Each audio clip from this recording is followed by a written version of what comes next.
What's up everybody, Ramey here, and today we're talking about the difference between 5/8 inch and 1 inch racks. What does that mean?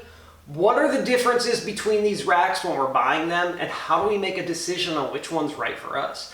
That's what I'm going to talk about today. So we're going to talk about why there are these two different pin sizes and what are the advantages and disadvantages of each. So when we say 5/8 inch racks, we're talking about a pin size.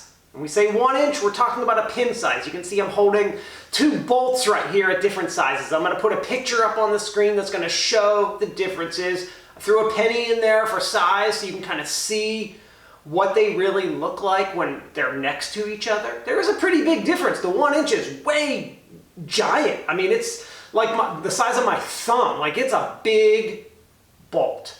But we're going to talk about what that means in reality between these two. Like, how do you choose between the Rep 4000 and 5000? Or the Bells of Steel Hydra versus Manicore? Or like the Titan X series versus Titan series? Or the Rogue Monster Light versus Monster? What does it mean? All right, so let's talk about the differences between these two racks. We're going to talk about the main differences. How do you split hairs? So before I even get into that, I want to say both of these racks, 5/8 inch and 1 inch racks, are great. We're talking about the high-end versions of squat racks used by strongest people in the world. They are both strong enough for you, regardless of how strong. I don't care if you're benching 1,000 pounds. Both of those racks are going to work for you, 5/8 inch versus 1 inch. They are going to work for you. We are going to split hairs right now. We're going to talk about the minute differences, which do make the difference for people who are really into it and care a lot, and want to know why there even are these two differences in pin sizes. So we're going to talk about that. All right. The first thing I want to talk about, there's a couple of points I want to hit on, such as the hole size, why there's different hole sizes, the cost, the attachments, and I'm going to talk about why I chose one versus the other. All right, so first let's start out with the holes. So I'm going to put up a little video here which is going to go through the holes as I talk about them. But the big difference in the holes is that 1 inch holes, which are right next to me, tend to go up and down the front, back, and sides of the rack in 2 inch intervals. 1 inch holes go up in 2 inch intervals. All right. 5/8 inch rack have multiple intervals in how they go up and down the rack. Typically around the bench area, they have something called west side hole spacing. West side hole spacing means that the holes are 1 inch apart. You can see a picture of what west side spacing is up on the screen so that you can get an idea of what that is. Then up and down the rest of the rack, the front and back, typically there is 2 inch hole spacing just like 1 inch racks. So on bench, your safeties and J-cups would have 1 inch increments that you could choose from. And then the rest of the rack would have 2 inch. Now typically on 5/8 inch racks, the sides of them, the hole spacing is every like 4 to 6 inches depending on the rack, which means there are less options on the size. Having said that, Rep, which is one of the only companies that does actually do this, has their hole spacing every 2 inches on the sides. You can actually see what that looks like when I show a picture of 2 inch hole spacing on my lever arm with 5/8 inch holes. All right, so you've seen a picture of what these all look like, but what does that mean? Why is 1 versus 2 inch spacing important, and what does that even affect? What does that matter? All right, so the reason it matters is that, well, obviously more options are good. So the nice thing about having a 5/8 inch rack with west side hole spacing is that you have these 1 inch options for your bench. So what does that matter? And is that a disadvantage of the 1 inch rack? Well, it's sort of an advantage, but I wouldn't choose a rack because of it. Let me explain why. So first of all, for most people, having 2 inch hole spacing is way more than enough. You are never going to need to fine tune any more than that. In fact, some racks, like cheaper end racks as you start to get lower, have 3 and 4 inch hole spacing, and that's fine for people. I've had a 3 inch hole spacing rack, the Rep PR 1100. It was fine. The 3 inch hole spacing was fine. When hole spacing starts to become very important is when you start lifting significant amounts of weight and need it very refined. What is significant amounts of weight? I don't really want to put a number, but if I had to, I'd say like if you're lifting 405 plus in bench or squatting more than that, all of a sudden those refinements make a huge, much bigger difference the heavier you go. So that's where it starts to matter. Having said that, having a 1-inch rack with 2-inch holes does not necessarily mean you're at a disadvantage. And let me tell you why. First of all, you can buy offset J-cups, which basically means that the J-cups are shorter or taller. So you can create, almost mimic 1-inch holes on 2-inch hole spacing racks. The other thing you can do is you can stick a 1-inch board underneath your bench to also mimic them with the safeties or J-cups.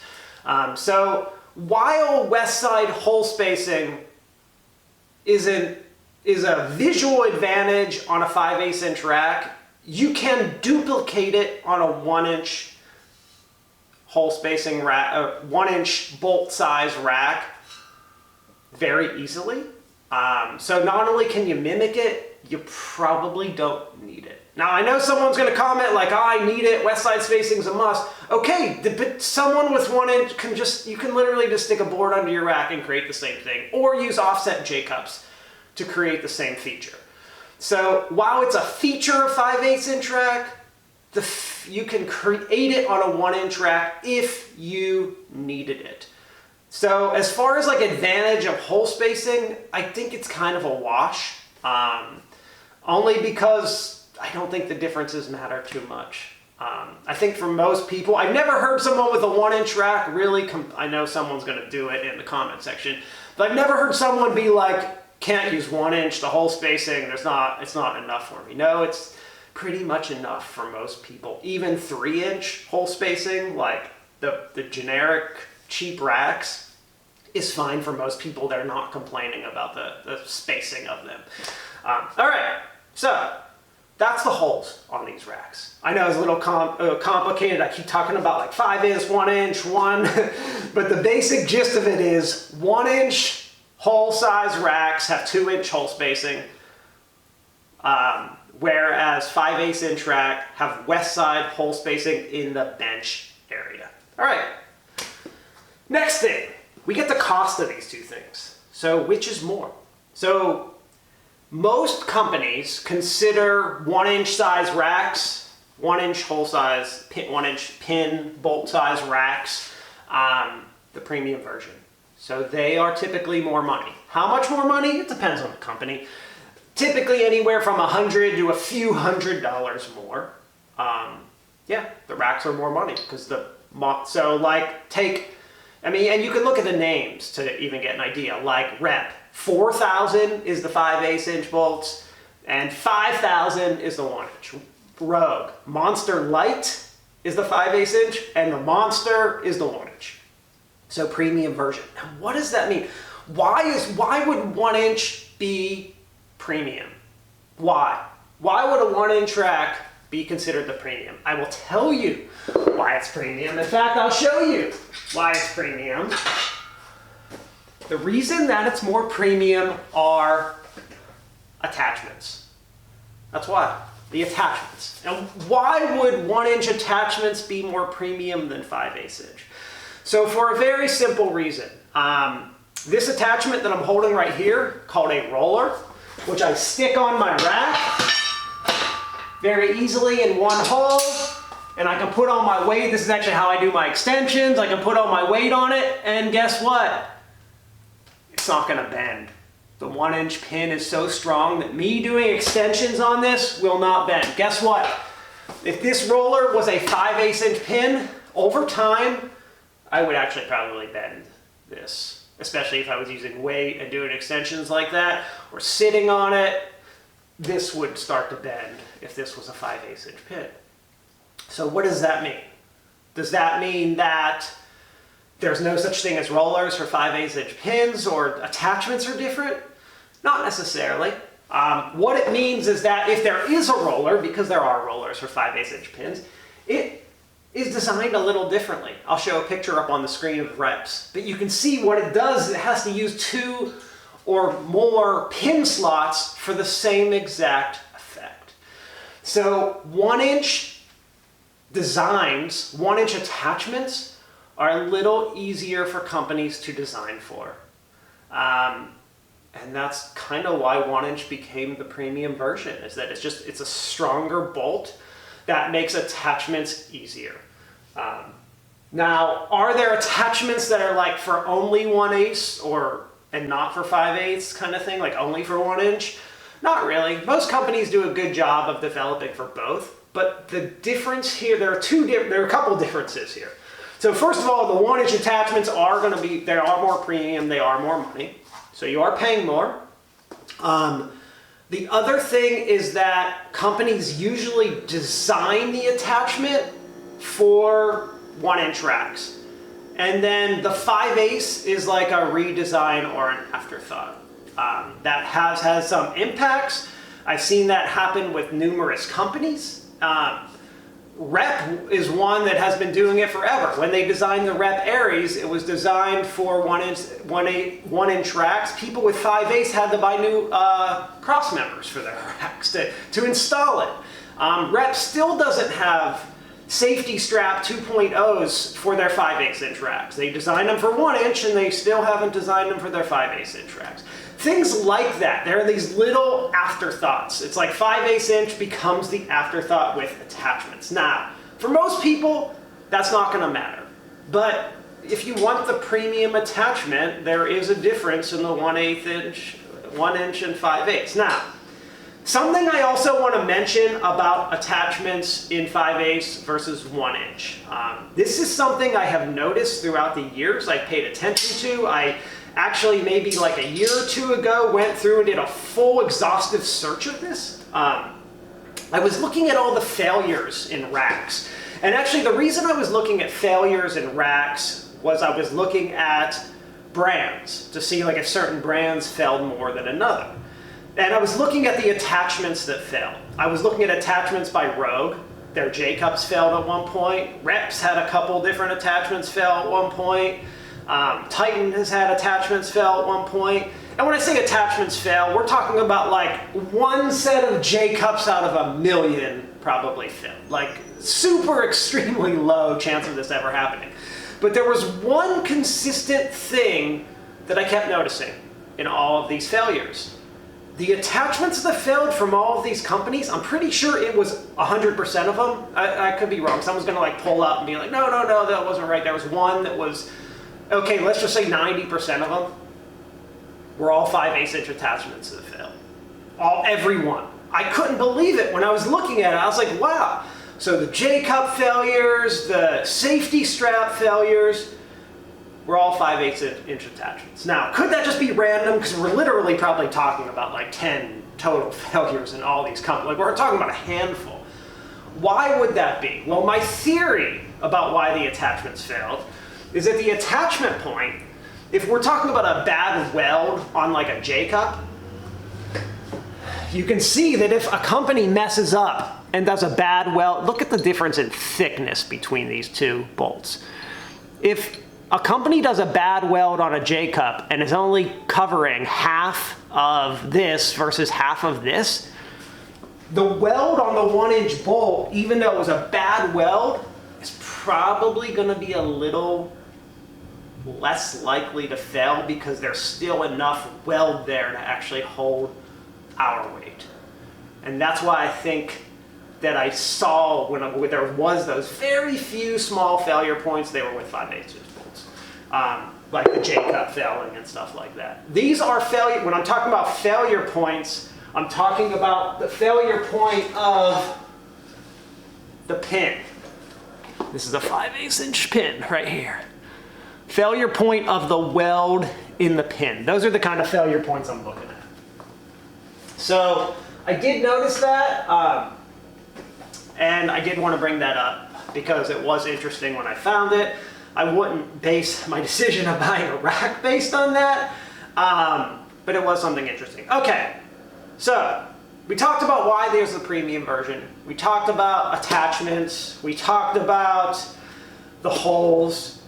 Why did I switch? So I have both. You've noticed I have 1-inch hole rack, 1-inch hole rack, and then my back is 5/8 inch. Why did I switch from 5/8 inch to 1 inch? Mostly I switched because I got a really good deal. Someone gave me these uprights for like, I think I paid them $100. I can't even remember. It was a couple years ago now.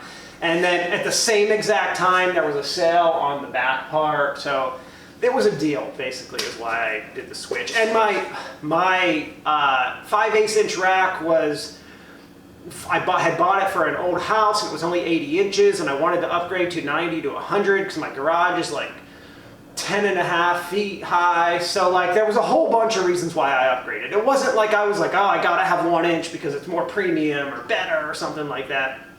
It was really like it fell into my lap. So that was why I made the switch. Now, let's say you're this holiday season, and I want to kind of wrap this up. I could talk about these differences for like 4 hours between these two racks, all the different stuff that I've noticed and found. But I just wanted to bring up the main thing. So if I were in the market for a new rack right now, if you're the person asking, what should I buy? 5/8 versus a 1-inch rack, what should I get? I would tell you a couple things. I would probably tell you, if you're going to be questioning this, if you're the type of person that's already questioning what one I should buy, you probably should just get the premium version because you're never going to be like, oh, I should have got 5/8. Because if you buy the 5/8, you probably will keep questioning if you should have got the 1 inch and not be satisfied and then have to sell it and the whole thing. If you're the type of person that's going to question what you should buy, just get the premium version. If you're not really concerned about money, you just kind of want the best, just get the premium 1-inch version too. If you're a person who's going to be really into attachments, just get the 1-inch version too. The person who should get the 5/8 is the person that wants a really high quality rack, but their goal is to save money because it's cheaper. And they're not really going to worry about like the latest, greatest attachment, one thing like that's for 1 inch and not for 5/8. The person who's trying to save money, get the 5/8. It's great. It's just as strong. You can drop 1,000 pounds on it and it's not going to break. The safety's like, you're good. So yeah, I think the person who's looking to save money, I would go with the 5/8 inch rack. That's it. Because the advantage of the 5/8, because side saving money, there really isn't. The west side spacing, as I said, it's kind of a wash there because I can just get offset J-cups. I can just put a board under my bench. If I really want to do that, I don't think you would even have to do that ever. I don't think people do that. I think that I haven't heard people complain. And most people are buying the 1-inch version. I think the 1-inch version is probably where the development, where it has been headed for the last 5 years, 6 years. And I just see it continuing there. So yeah, I don't think there's anything wrong with either. I think money savings, I'd go with 5/8. I think everything else, I'd probably just tell people to just go with the 1-inch, especially if it's only like $100 or $200 and we're talking about like something you're probably gonna buy forever. In the long run, just get it. Yeah, those are my thoughts. I know there's a lot more stuff, a lot more differences, like little things. I tried to pick out even the littlest stuff for these differences, but there's going to be more things that I probably missed. You know, I have notes, like I wrote down what I wanted to say. Like I do keep notes just so like I talk about like the stuff I want to during these videos. But yeah, those are the main differences. I think you're going to be happy with either rack. So later